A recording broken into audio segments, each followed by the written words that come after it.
L'esprit humain n'a pas encore cessé d'être le roi du monde, mais il laisse entrevoir des signes d'affaiblissement. Cela date des jours d'orgueil où les nouveaux moyens de recherche et de découverte lui ont révélé un trop grand nombre de sujets à connaître, à compter et à dompter. Cet afflux de population dans le champ du microscope ou du télescope avait été le bienvenu. Mais la surabondance des faits, ainsi connus, n'a pu faire abonder au même degré la puissance de nos mémoires, ni l'énergie de nos images, la force et la clarté de nos jugements, l'art de les ordonner et de les raisonner. Les cerveaux étaient accablés d'une moins lourde charge quand le ver taillé, parure de Néron, n'était pas encore promu instrument de la connaissance.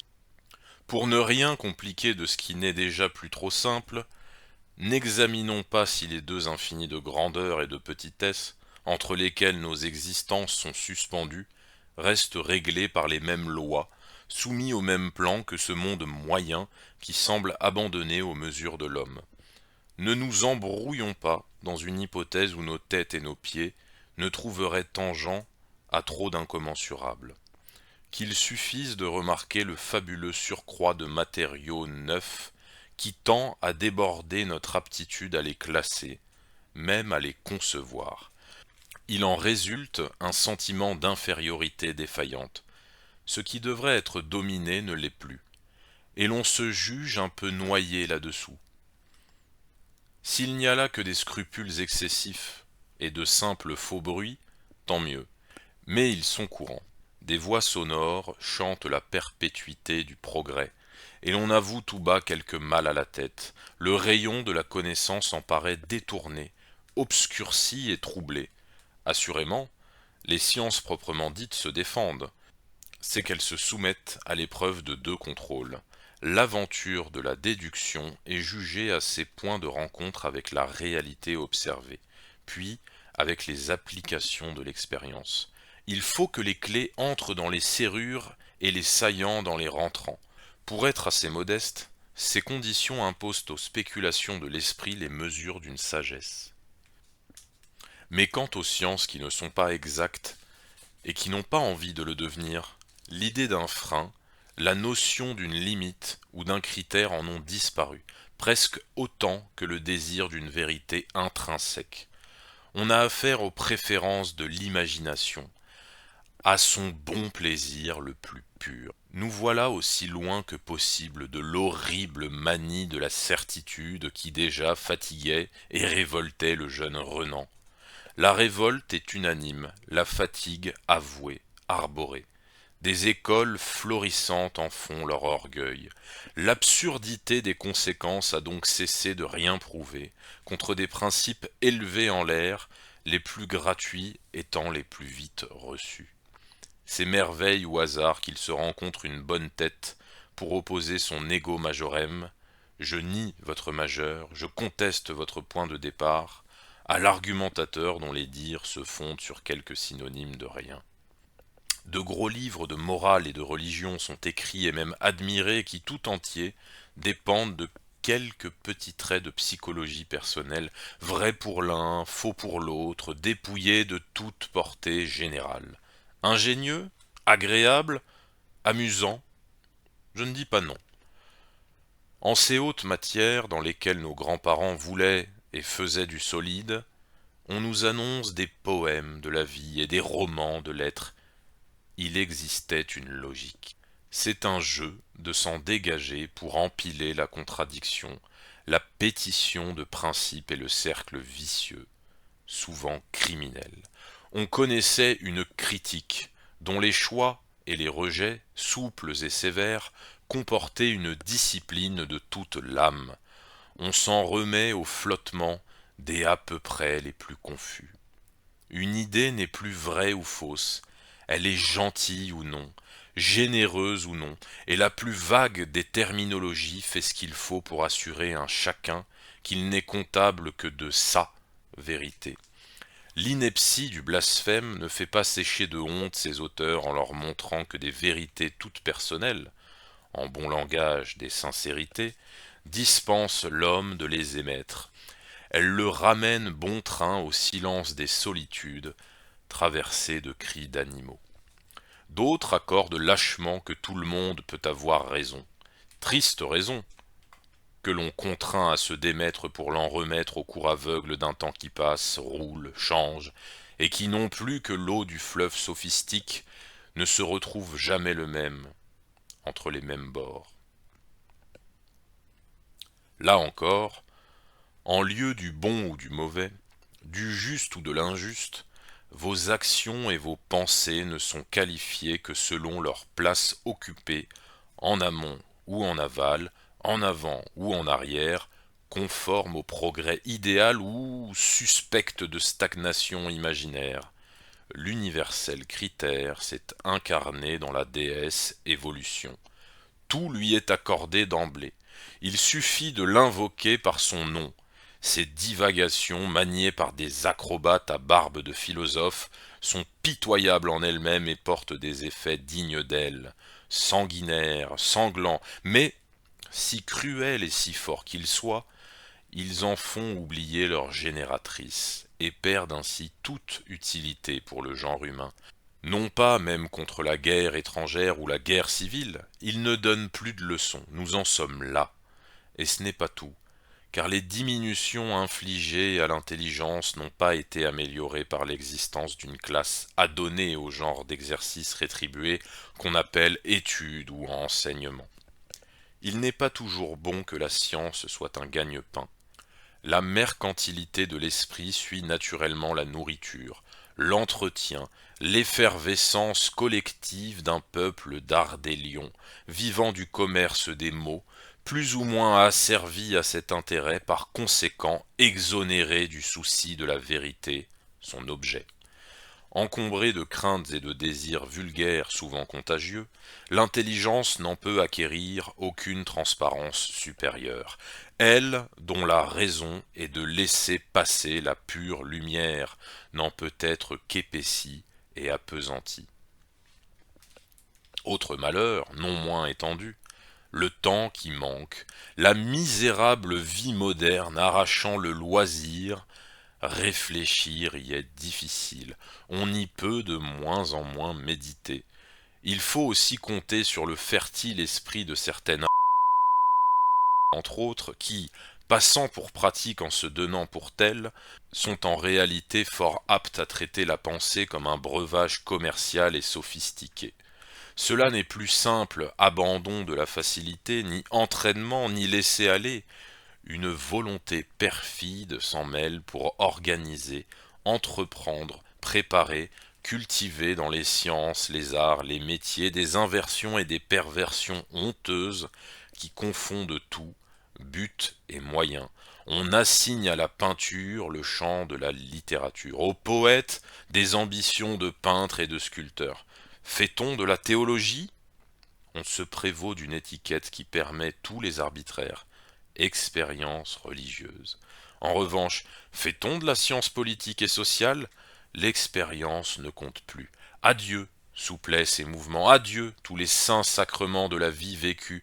On n'argumente plus que sur des termes juridiques, plus strictement définis que les solides du géomètre. Cela revient à évincer de la politique l'histoire et la psychologie, qui en seraient la lumière, et à chasser de la métaphysique cette dialectique rationnelle sans laquelle le reste ne fait plus guère que du liège qui danse dans l'eau. Personne ne peut prendre ses comédies et ses grimaces pour des erreurs sincères.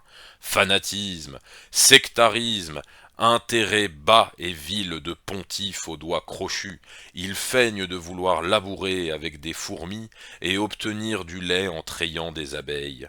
Aucun d'eux ne le veut vraiment. L'esbrouffe leur rapporte, vénale ou gratuite, simulée ou capricieuse, volontaire ou passionnée, cette méconnaissance de l'être des choses joue de bien mauvais tours à notre appareil à penser qui n'est fait que pour le saisir.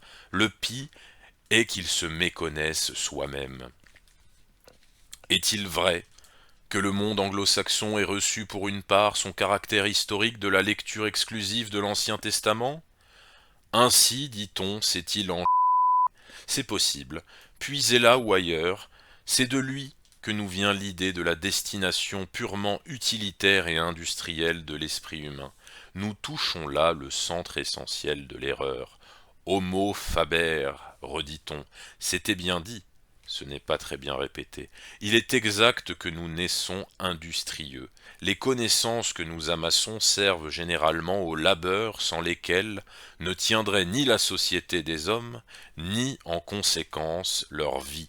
Mais il n'est pas vrai du tout que l'homme ne s'instruise, n'aiguise ni n'affine son instruction que pour travailler, produire, échanger ses produits fabriqués et travailler encore. Le feu de son esprit n'est pas du tout la grande forge évolutive ordonnée à traiter les matières de l'univers.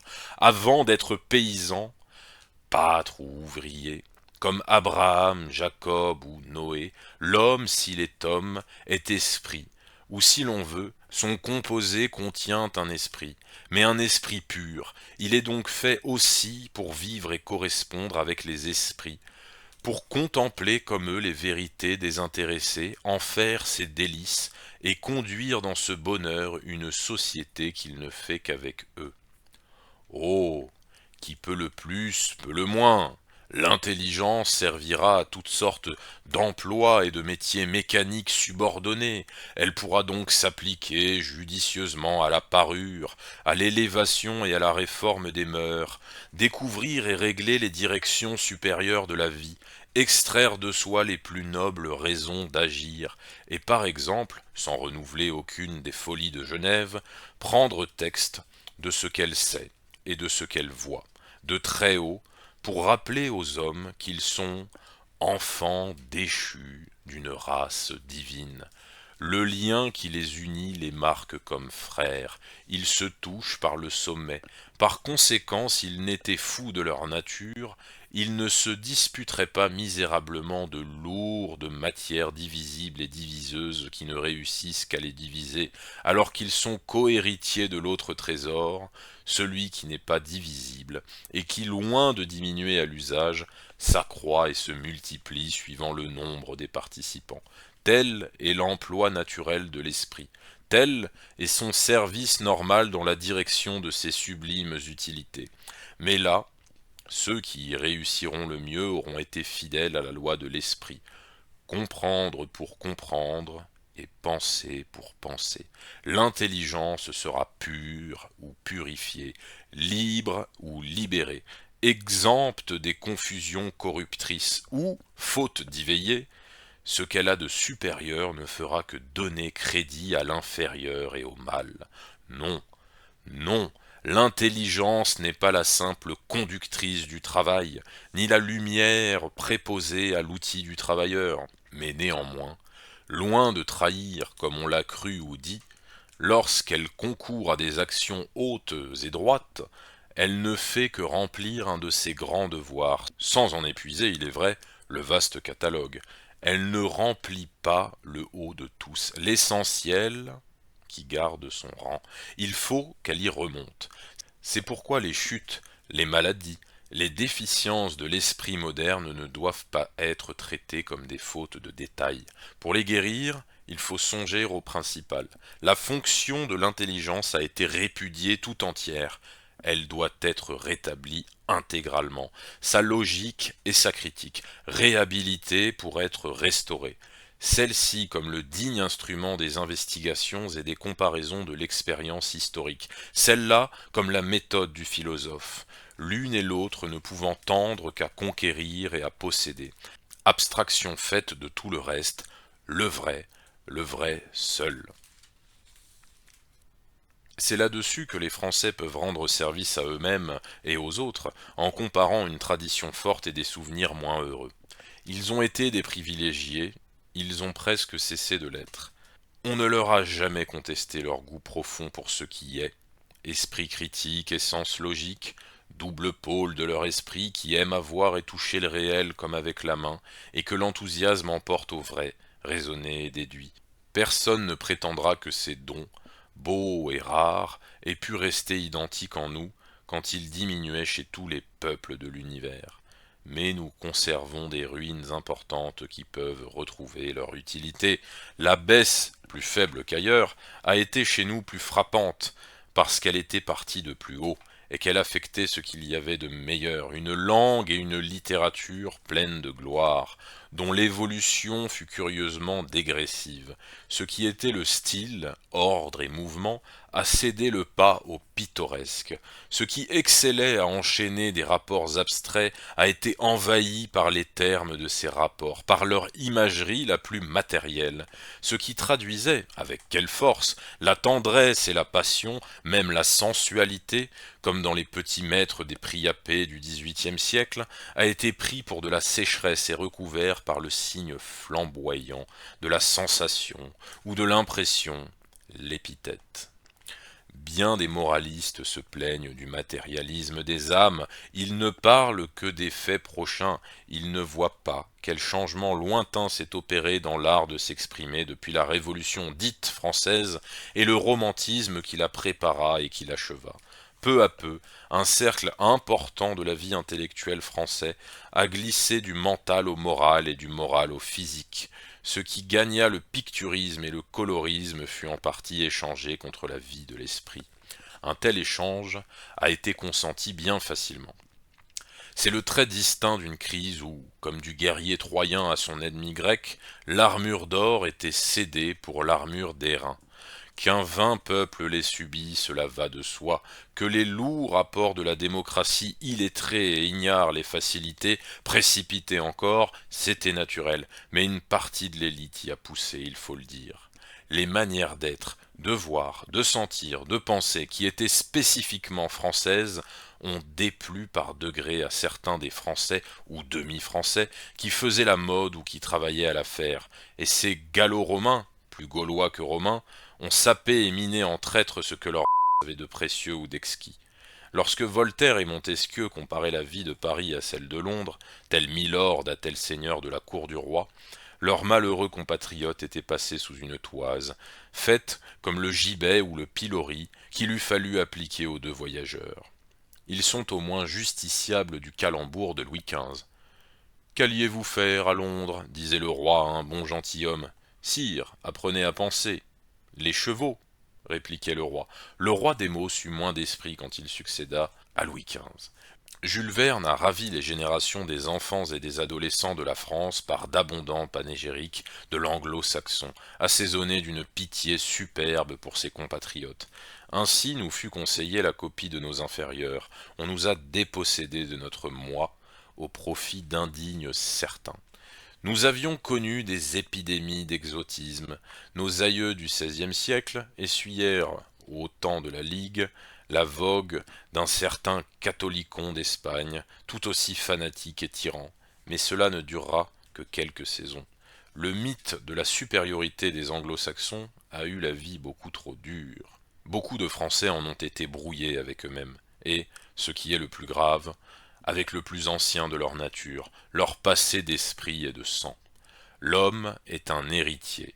Il se perd quand il perd cet héritage inné ou le désavoue. Il se désintéresse et ainsi se défait des qualités qui lui sont propres, sans acquérir, que peu ou mal, ce qui fait corps avec autrui. Nous restions des Français passables. Nous n'avons fait que de médiocres barbares. Si donc notre conseil a été bien moins estimé au dehors, c'est que nous étions dépris de nous-mêmes les beaux premiers. Nous ne prenions plus de plaisir à nous définir, et y mettions moins de confiance. Nous avons cru les mauvais contes que l'on faisait sur nous, ou nous nous sommes laissés dominer par ceux qui y croyaient. Un de nos décadents d'hier, membre influent du Pays légal, Eugène Lothier, disait, avec trop de flegme, « L'Allemagne est allemande, l'Italie est italienne, l'Angleterre est anglaise, la France n'est plus française. » Et il ne pensait certainement pas à la seule incurie de nos milieux politiques sur la défense de nos frontières. Il notait ce qu'il voyait autour de lui. Un type de Français qui en avait assez de la France, nos arts les plus enviés, nos traditions millénaires et leurs ornements les plus admirables. La leçon de nos meilleurs maîtres était dépréciée, dès lors, renoncée pour n'attacher de prix qu'à notre nature postiche et à des colifichets venus du dehors. Ce scandale et ce malheur, qui retombaient bien sur nous, n'éprouvaient pas nous seuls. Quelque chose de très défini manqua alors au monde. Avec l'autorité d'une France qui doutait d'elle-même, on voyait disparaître l'expression naturelle de la raison faite passion, le jet naïf des vues de l'esprit fait sentiment, et ces portraits vivants de choses physiques, esquissés sans l'intervention d'une image matérielle. On ne peut dire que la France et Paris eussent inventé la raison, comme Athènes ou le droit, comme Rome, mais pas un habitué de la vie de la France ne put jamais s'y méprendre. Tout ce qui venait d'elle tenait par l'essentiel aux plaisirs et aux peines de l'intelligence, à l'on ne sait quel parti pris et quelle fureur de comprendre, à la volonté, au système arrêté d'y voir clair. Ce qui n'était pas parfaitement intelligible passait pour n'être pas français.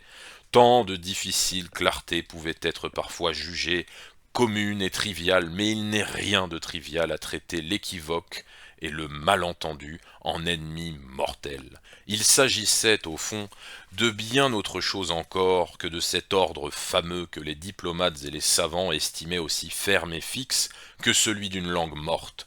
La seule suite, le seul ordre des choses dites et écrites équivalait à un filigrane secret qui servait moins à les souligner ou à les expliquer qu'à les énoncer, à les animer, à les sublimer. S'il est vrai qu'une abstraction légère et fine était la reine de la phrase, le verbe y était solide, et après lui le substantif. L'adjectif n'y importait pas.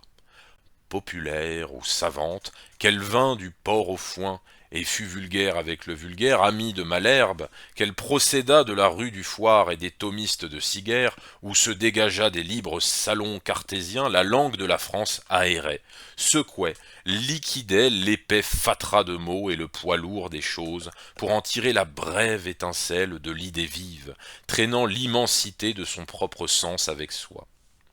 Les idées, leur sens, leur lumière, rayonnante, ordonnatrice, hiérarchique, car la distance y était courte de la pensée à la vie, de la raison à l'amour, des figures de l'âme aux tendances et aux volontés de la chair. Un Français exercé n'avait pas besoin de peindre, ni de dessiner, il usait pour les évoquer du plus immatériel des signes, tout cohérait.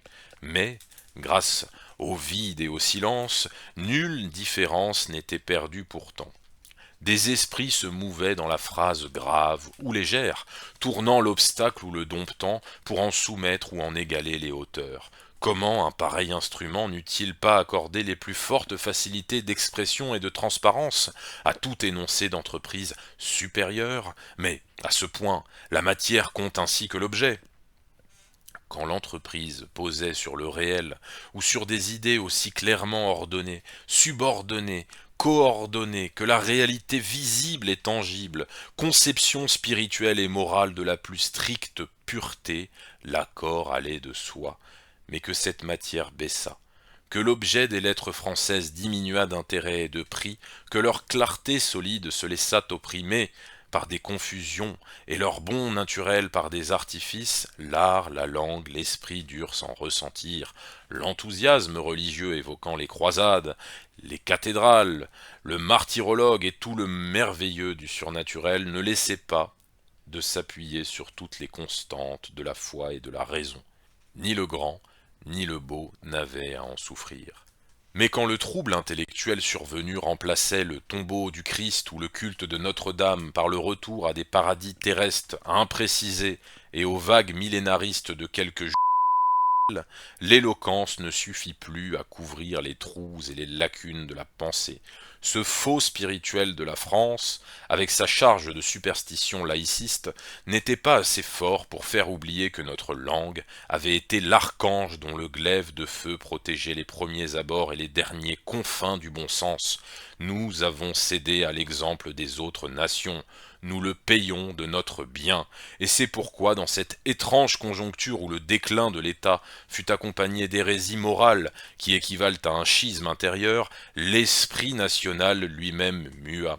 On vit ce qui ne s'était pas encore vu en France, le divorce de l'intelligence avec le talent ou même le génie. L'art de penser et celui d'écrire n'allèrent plus de pair à compagnon.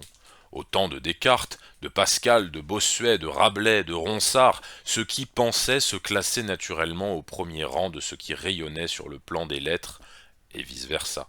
Au temps de Comte, de Bonald, de Leplay, de Sainte-Beuve, ils étaient naturellement primés, et de beaucoup, par de somptueux imagiers, Hugo, Lamartine, Michelet, Chateaubriand, dont la pensée fut évidemment d'une qualité plus débile.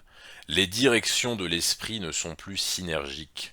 Il s'est produit un écart entre la séduction des paroles, le charme des figures et la claire voix du vrai. Pis encore, si l'on soumet à l'analyse les beaux talents, même les beaux génies de l'ère nouvelle, on est stupéfait d'observer au profond de leur art et de leur esprit le même divorce. Le plus habile de leur art est divisé contre lui-même. Il n'est plus servi par ce goût ni même par ce jugement naturel, par cette intelligence spontanée qui fait du plus libre poème, d'une fable de La Fontaine, un édifice logique harmonieusement établi. Toutes les gènes des trois unités n'empêchent point la tragédie classique de courir comme elle doit, et de ne rien perdre en route de son effet. Un esprit diaphane donne au feu du génie tout ce qu'il faut pour se penser et pour se régir. Rien n'y ressemble aux inégalités et aux déperditions qui maculent l'œuvre d'un Hugo, ou des poèmes pleins de force et de nerfs comme les chefs-d'œuvre d'Alfred de Vigny et d'Alfred de Musset. Celui-ci rebelle à Hugo, mais docile à Byron, et, par entraînement ou système, cédant à une incohérence qu'il appelait sa liberté. Des réactions partielles se sont produites, le mal est vu, mais le mal subi a laissé des traces, et depuis 150 ans, parfois aggravé. C'est le mal sur lequel il faut revenir. Il s'agit de reprendre notre rang historique. Aucune vaine humilité ne nous interdit de le marquer à sa juste hauteur. Nul amour-propre ne peut nous défendre de confesser qu'il faut le reprendre ou abdiquer notre avenir. Nous nous réconcilierons avec nous-mêmes et avec les plus qualifiés de nos pères, ou nous périrons. Pour ne pas périr, nous rendrons son ascendant premier parmi nous à ce dont nous nous sommes le plus dépris et dégoûtés, qui est l'art d'y voir clair. Assurément, on essaiera tout pour nous détourner de notre destin. On racontera que notre beau génie et notre pure intelligence ont le devoir de recommencer à se faire la guerre. Voir, et s'ils venaient à signer une bonne paix. Maurice Barrès voulait que le romantisme se rendît au classique sans abandonner ses riches étendards. Qui parle d'abandonner rien? Mais on insiste pour prétendre qu'invention, poésie, clarté d'esprit, non plus qu'ordre et génie, ne sont jamais d'accord. On oublie nos belles époques, et l'on se dispense de dire à quoi tiendrait leur désaccord. On conseille de profiter de notre situation de vaincu pour cesser de prétendre à toute espèce de supériorité, fût-elle mentale, et pour nous livrer tête baissée, cœur avili, aux fatalités de l'inconscience barbare. On oublie de justifier ce beau parti, le nombre et la matière nous ayant accablés et précipités au plus bas, qu'est-ce qui nous oblige à nous rouler plus bas encore pour endurer des coups plus durs? On omet toujours de nous dire comment ce qui n'a concouru en rien à nos désastres devrait être mésestimé, renié ou banni de l'effort de relèvement. Il existe une collection remarquable d'actes, de dires et d'écrits, d'où il ressort que, si l'on eût écouté les sages et non les fous, les patriotes et non les internationaux, les honnêtes gens et non les scélérats, les intelligents et non les imbéciles, nos affaires auraient suivi un meilleur cours. Il n'existe point de raison d'abjurer les principes qui permirent de prévoir juste et qui auraient pu faire marcher droit. L'évidence s'impose aux pires objecteurs. Nous sommes des voyageurs égarés qui, pour commencer, devons rebrousser chemin, et pour bien agir, réagir. L'évidence s'impose aux pires objecteurs. Nous sommes des voyageurs égarés qui, pour commencer, devons rebrousser chemin, et pour bien agir, réagir. Réaction. Intellectuelle d'abord, de petits groupes isolés le disaient à la fin du XIXe siècle. Au milieu du XXe siècle, ce sera la consigne universelle de la nation. Quelque chose en est commencé et, qui plus est, avance au-delà de cet ordre du vrai qui ne tient qu'aux esprits. Une action bienheureuse est parvenue à toucher le réel, qu'elle modifie au point critique où les Français se sont laissés aller à commettre le plus de fautes et d'erreurs, d'où sont sorties toutes les autres, là où confluent toutes les folies contre eux-mêmes, la réparation se trouve commencée dans le politique et le social. Une révolution s'y poursuit à la charnière des affaires publiques. Hier, comme nos lettres déféraient leur inspiration au père Chaos, notre cité demandait la direction au nombre et au désordre, à des élus créés d'en bas, qui ne pouvaient ni être obéis, ni élaborer un commandement rationnel.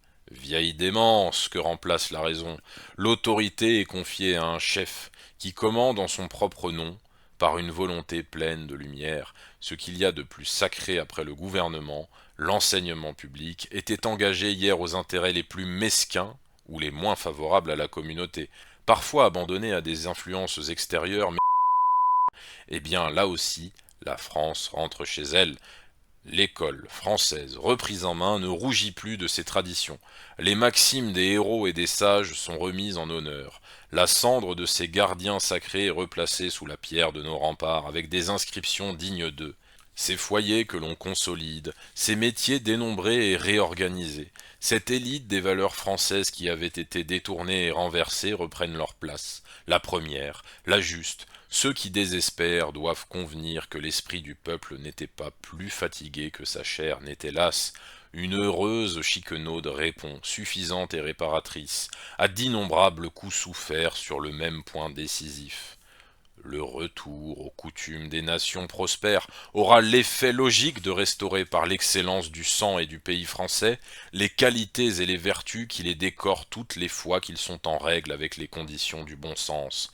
Une France nouvelle retrouve donc avec sa pensée, son goût, son ordre, sa vigueur, quelques-uns des flambeaux dont se félicitaient les Européens d'autrefois. Même ceux qui, habitant les îles, croyaient qu'ils pouvaient s'en passer. Ils se trompaient. Ils ne le pouvaient pas.